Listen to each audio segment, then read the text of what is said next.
अस्सलाम वालेकुम व्यूअर्स, कैसे हैं आप? उम्मीद करती हूँ खैरियत से होंगे। स्टडी विद बीआरडी में आप सबको खुशामदीद। आज की इस वीडियो में मैं आपके साथ मौजूद हूँ एमजीटी 101 की पहली असाइनमेंट के साथ, जिसकी ड्यू डेट है 12 नवंबर 2024। 10 नंबर की ये असाइनमेंट है एंड एज यूजुअल मैं सिर्फ सॉल्यूशन प्रोवाइड नहीं करूंगी आपको, बल्कि सारी डिटेल में आपको समझाऊंगी कि आपसे क्या क्वेश्चन किया गया है, कितनी डिमांड है और कितना आंसर लिखना है और कैसे लिखना है, हर चीज समझाऊंगी। चलते हैं वीडियो की तरफ, एंड तक जरूर देखिएगा। अच्छी लगी तो लाइक और शेयर जरूर कीजिएगा। क्वेश्चन हमसे ये किया गया है कि आपको एबीसी ब्रदर्स एक कंपनी है, उसका जो है उन्होंने कुछ बैलेंस आपको शो किया कि इस वक्त उनके पास कैश इन हैंड 8 लाख है, बैंक में उनके पास 7 लाख पड़ा हुआ है, डेटर्स उनके 35,000 हैं और क्रेडिटर्स उनके 45,000 हैं। कब? यकम जुलाई 2024 को। ठीक है। उसके बाद उन्होंने कुछ ट्रांजैक्शंस दी हैं एक उस पूरे जुलाई के महीने की। ठीक है। अब यहाँ पे उन्होंने एक मिस्टेक की है हमारे साथ। ठीक है। ये मिस्टेक अभी जितने तक लोगों ने सॉल्यूशंस बनाए हैं आपको हाईलाइट नहीं की, बट मैं कर रही हूँ, वो ये कि जब इन्होंने शुरू किया और इनिशियल बैलेंस दिखाया है वो एबीसी ब्रदर्स का दिखाया है। ठीक है। वो यहाँ पे एबीसी ब्रदर्स लिखा गया है, एबीसी ब्रदर्स का दिखाया जा रहा है आपको। ठीक है। ये देखें। जबकि आपको अगर मैं बताऊं तो जब उन्होंने हमें डिमांड की है कि ट्रांजैक्शन, तो उन्होंने रहीम ब्रदर्स, ये देखें, रहीम ब्रदर्स है यहाँ पे। ठीक है। तो ये गलती अब उनसे हुई। अगर मैं कहूं कि ये ट्रिकी क्वेश्चन दिया गया है, तो ऐसा नहीं है, इस तरह से ट्रिकी क्वेश्चन नहीं हो सकता। क्यों? क्योंकि अगर हम ये कंसिडर करें कि एबीसी ब्रदर्स को हमने लेके चलना है, तो इनिशियल बैलेंस तो उनका दिया गया है, पर ट्रांजैक्शंस तो सारी रहीम ब्रदर्स की हैं। इस हिसाब से भी ये क्वेश्चन सॉल्व नहीं हो सकता। और अगर हम ये कंसीडर करें कि रहीम ब्रदर्स का हमें मालूम करना है, तो ट्रांजैक्शंस तो बेशक सारी रहीम ब्रदर्स की हैं, बट हमारे पास इनिशियल बैलेंस ही नहीं है, तो हमें क्या पता कि किस में से कितना माइनस हुआ और कितना प्लस करना है। ठीक है। तो इस हिसाब से ये ट्रिकी क्वेश्चन नहीं दिया गया आपको, ये मिस्टेक है उनकी। 12 तारीख आपकी लास्ट डेट है, उस वक्त तक आप सब ने जिन जिन का ये सब्जेक्ट है इतने क्वेश्चन करने हैं एमडीबी के अंदर जाके अपने इंस्ट्रक्टर को कि बताएं कि ये आपसे मिस्टेक है या जो भी है। ठीक है। वो आपको क्लियर कर देंगे। बहरहाल ये मिस्टेक ही है। ठीक है। इस वक्त मैं आपको आंसर जरूर प्रोवाइड करूंगी, और आंसर जो मैं प्रोवाइड करूंगी वो ये कंसिडर करके कर रही हूँ कि हम एबीसी ब्रदर्स का जो है वो निकाल रहे हैं, और एबीसी ब्रदर्स का ही हमें इनिशियल बैलेंस दिया गया, और एबीसी ब्रदर्स का ही जो है वो हमने इस वक्त जो है वो मतलब फाइनल बैलेंस भी निकालना है। ठीक है। अब हम अगर नीचे चलते हैं क्वेश्चन की तरफ कि हमसे डिमांड क्या किया गया। ठीक है। ये उन्होंने हमें दे दिया। वो कहते हैं पूरे महीने की ट्रांजैक्शंस ये हैं कि 4 जुलाई की ये ट्रांजैक्शन है, 7 जुलाई की है, 9 जुलाई, यानी कि पूरे महीने में जो जो ट्रांजैक्शंस हुई हैं ना वो ये दी गई हैं। और आपसे रिक्वायर क्या किया गया? रिक्वायर किया गया कि इन सारी ट्रांजैक्शन के बाद वो जो 4 बैलेंस आपको शुरू में दिए गए हैं, डेटर्स का, क्रेडिटर्स का, कैश इन हैंड का और कैश इन बैंक का, उनका अब टोटल बैलेंस कितना बनता है एंड ऑफ द जुलाई पे। ठीक है।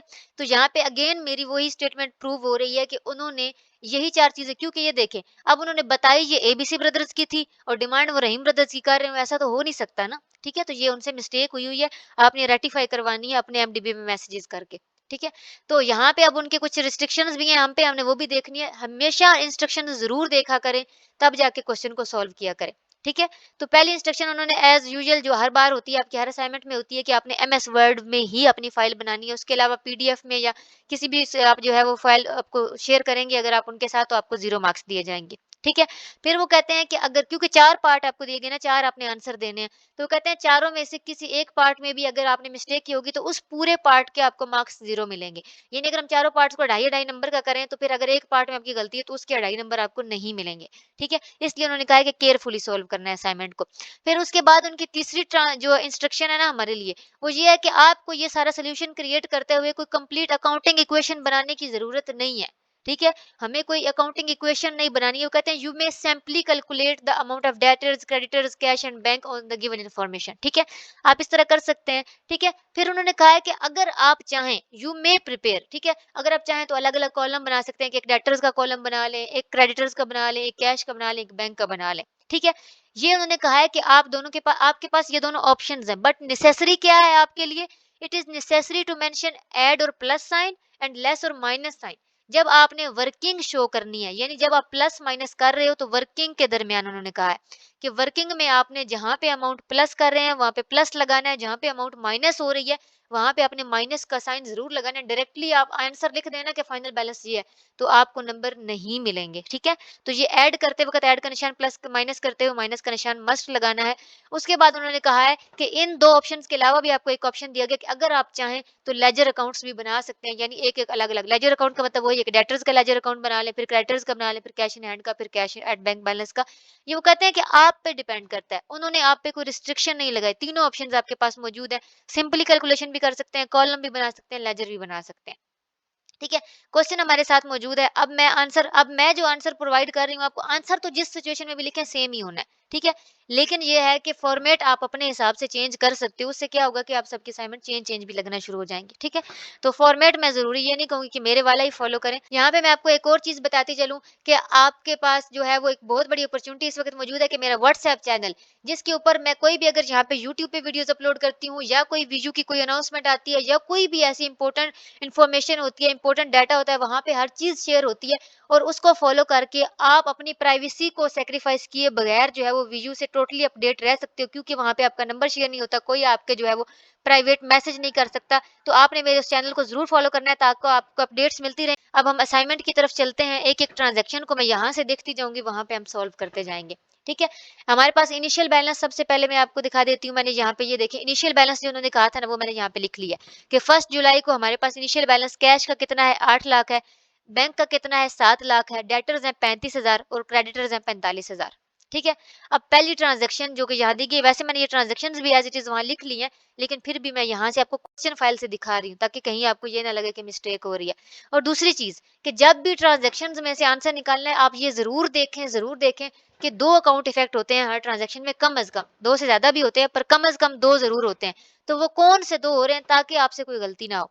अब यहाँ पे पहली ट्रांज़ैक्शन 4 जुलाई को हुई है, machinery purchased from ABC machine corporation. वो एबीसी ब्रदर्स थे, ये एबीसी मशीन कॉर्पोरेशन है। यहाँ पे भी आपने कन्फ्यूज़ नहीं होना कि भाई हमारी कंपनी से जो है ये परचेज़ की गई ये चीज़ तो बाहर गई होगी, ऐसा नहीं है, ठीक है? हमने यानी एबीसी ब्रदर्स ने ही परचेज़ की है मशीनरी, कितने की? 2.5 लाख की, और उसकी पेमेंट क्या की है? थ्रू चेक की है। तो अगर इस ट्रांज़ैक्शन को हमने रिकॉर्ड करना हो तो हमारे कौन से 2 अकाउंट इफ़ेक्ट हो रहे हैं? मशीनरी हमारे पास आ रही है, ठीक है? मशीनरी का अकाउंट एसेट में होता है, तो मशीनरी वाला अकाउंट डेबिट हो रहा है, और उसके अलावा हमारी पेमेंट थ्रू चेक यानी बैंक से गई है, तो बैंक का अकाउंट क्रेडिट हो रहा है। तो हमारे पास जो 4 चीज़ें दी गई हैं, उनमें से कौन-सा अकाउंट यहाँ पे इफ़ेक्ट होगा? ज़ाहिर-सी बात है बैंक वाला, ठीक है? उन्होंने हमसे एसेट तो पूछे ही नहीं है, तो हम वो तो बताएँगे नहीं उनको, ठीक है? कि हमारे एसेट इंक्रीज़ हुए, वो तो हमारी डिमांड नहीं थी। इस वजह से हमने क्या करना है कि कैश एट बैंक डिक्रीज़ हो रहा है इससे, ठीक है? इससे क्या हुआ है, हमारा 2.5 लाख का कैश एट बैंक जो था, पहले जो 7 लाख था वो डिक्रीज़ हो गया है, ठीक है? अब हमने 7 लाख में से 2.5 लाख माइनस किए हैं, तो हमारे पास new cash at bank balance जो है वो कितना है? 4.5 लाख, ठीक है? पहली ट्रांज़ैक्शन क्लियर हो गई हमारे पास। उसके बाद हम अगली ट्रांजैक्शन देखते हैं। दूसरी ट्रांजैक्शन 7 जुलाई को हुई है, goods purchased amounting to 30,000 on account, कि हमने ऑन अकाउंट का मतलब होता है क्रेडिट पे खरीदी है, ठीक है? हमने 30,000 की चीजें खरीदी हैं क्रेडिट पे। तो जब हम कोई चीज खरीदते हैं तो कौन से 2 अकाउंट इफेक्ट होते हैं? एक तो परचेज अकाउंट इफेक्ट होता है जो कि एक्सपेंस के अंदर है, तो परचेज अकाउंट डेबिट होगा, और दूसरी तरफ क्योंकि हमने क्रेडिट पे यानी उधार पे खरीदी हैं, तो हमारे क्रेडिटर्स का अकाउंट बनेगा जो कि लायबिलिटी होती है, वो अकाउंट इंक्रीज हुआ है तो वो अकाउंट क्रेडिट होगा, ठीक है?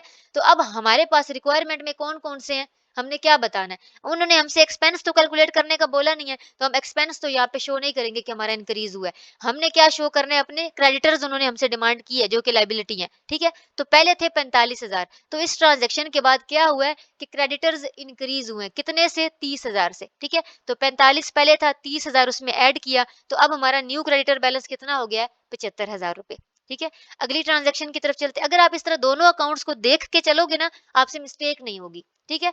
तो उसके बाद आगे 9 जुलाई की ट्रांजैक्शन है कि goods for 15,000 have been stolen during the period, कि 15,000 की जो चीजें हैं वो इस महीने के दौरान ड्यूरिंग द पीरियड, जो टाइम पीरियड हमें दिया गया है, 15,000 का जो स्टॉक है हमारा वो चोरी हो गया।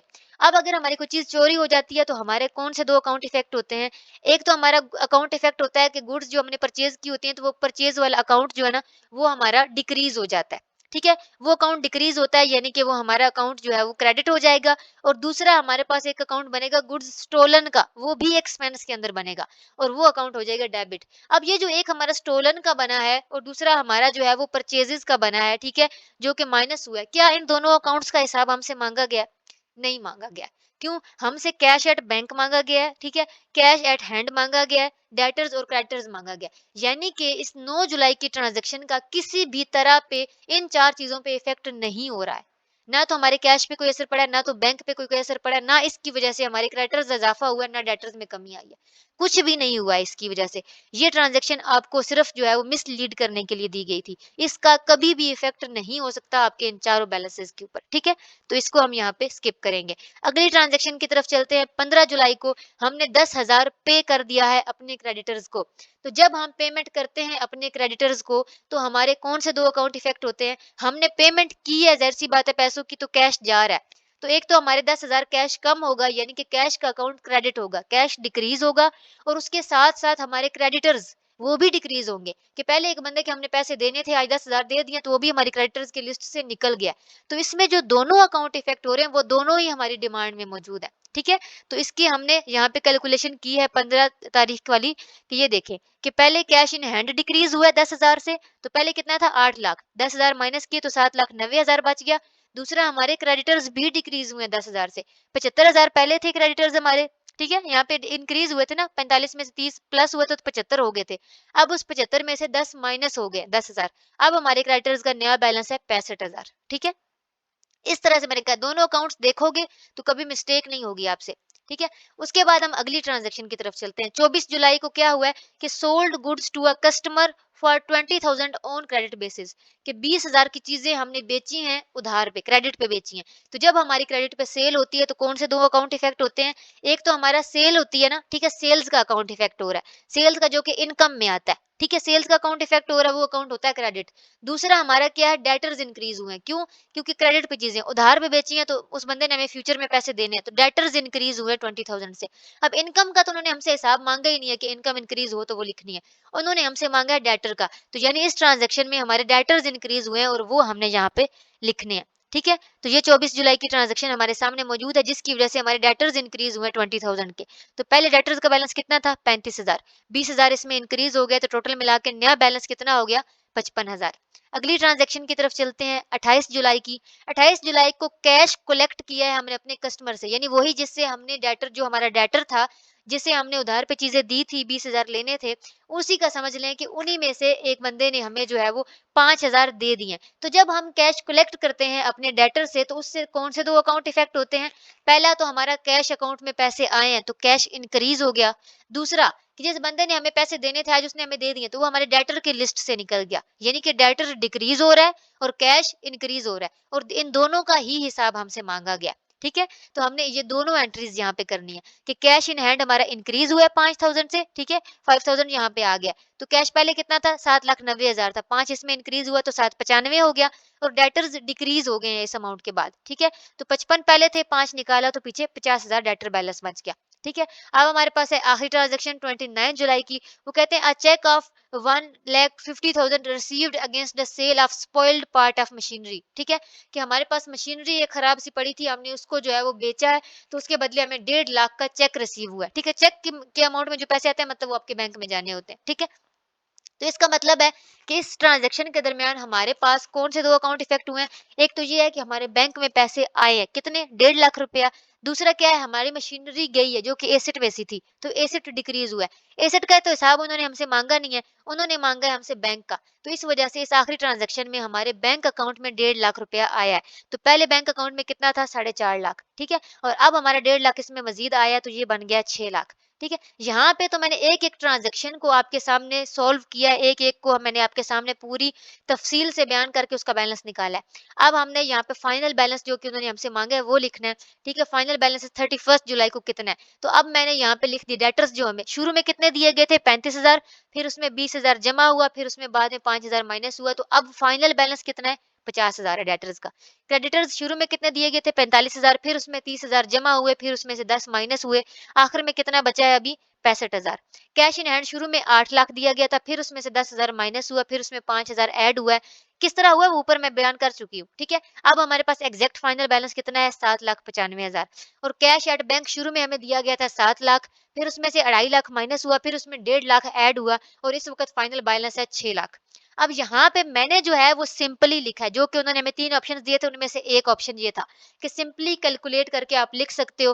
फिर उन्होंने कहा था प्लस माइनस लगाना है, तो ये देखिए प्लस माइनस 7 कैलकुलेशंस में लगा हुआ है। मैंने भी दोनों रिक्वायरमेंट पूरी की हैं। अब आप चाहें तो इसको आप टेबल की फॉर्म में भी लिख सकते हैं। वो कैसे हो सकता है कि आप टेबल बनाएँ 4 डेटर्स का, क्रेडिटर्स का, कैश इन हैंड का और कैश एट बैंक का। एक आप उसमें कॉलम बनाएँ इनिशियल बैलेंस का, फिर अगला कॉलम बनाएँ कि इंक्रीज़ जो हो रही है अमाउंट उसका, अगले में आप बनाएँ डिक्रीज़ का और आखिरी आप बनाएँ फाइनल बैलेंस का। ठीक है? इस तरह भी आप ये चारों अमाउंट्स उसमें लिख सकते हैं। जिस तरह मैंने लिखा है इस तरह भी लिख सकते हैं। लेकिन अगर इस तरह आपने लिखना हुआ तो थोड़ी-सी इंग्लिश विंग्लिश चेंज कर लीजिएगा, पैटर्न थोड़ा-सा चेंज कर लीजिएगा, एग्ज़ैक्ट मेरे वाला ना चिपका देना।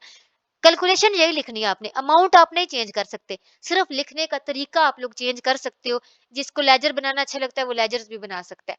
ठीक है? वो आप पे डिपेंड करता है। लेकिन कैलकुलेशन मैंने आपको एग्ज़ैक्टली एक-एक वजह भी हर चीज़ समझा दी हुई है और जो एग्ज़ामिनर की मिस्टेक है, मैं दोबारा रिमाइंड करवा रही हूँ, वो भी मैंने आपको बता दी हुई है। ठीक है? उस चीज़ को भी आपने याद रखना है। ठीक है? और उस एमडीबी में मैसेज ज़रूर करना है आपने। बाकी ये आपके पास फाइनल बैलेंसेस मौजूद है, ये आपका बिल्कुल 100% करेक्ट आंसर है, ठीक है? इसके अलावा भी मैंने काफ़ी वीडियोज़ अपलोड कर दी हुई हैं, तो आप मेरे जो है वो यूट्यूब चैनल को भी विज़िट करें अपनी बाकी असाइनमेंट्स के लिए भी और मेरे व्हाट्सएप चैनल को फ़ॉलो कर लें ताकि मज़ीद मैं कोई वीडियोज़ अपलोड करूँ तो आपको नोटिफ़िकेशन मिलता रहे। अगली किसी वीडियो में मुलाकात होगी आपसे, तब तक के लिए अल्लाह हाफ़िज़।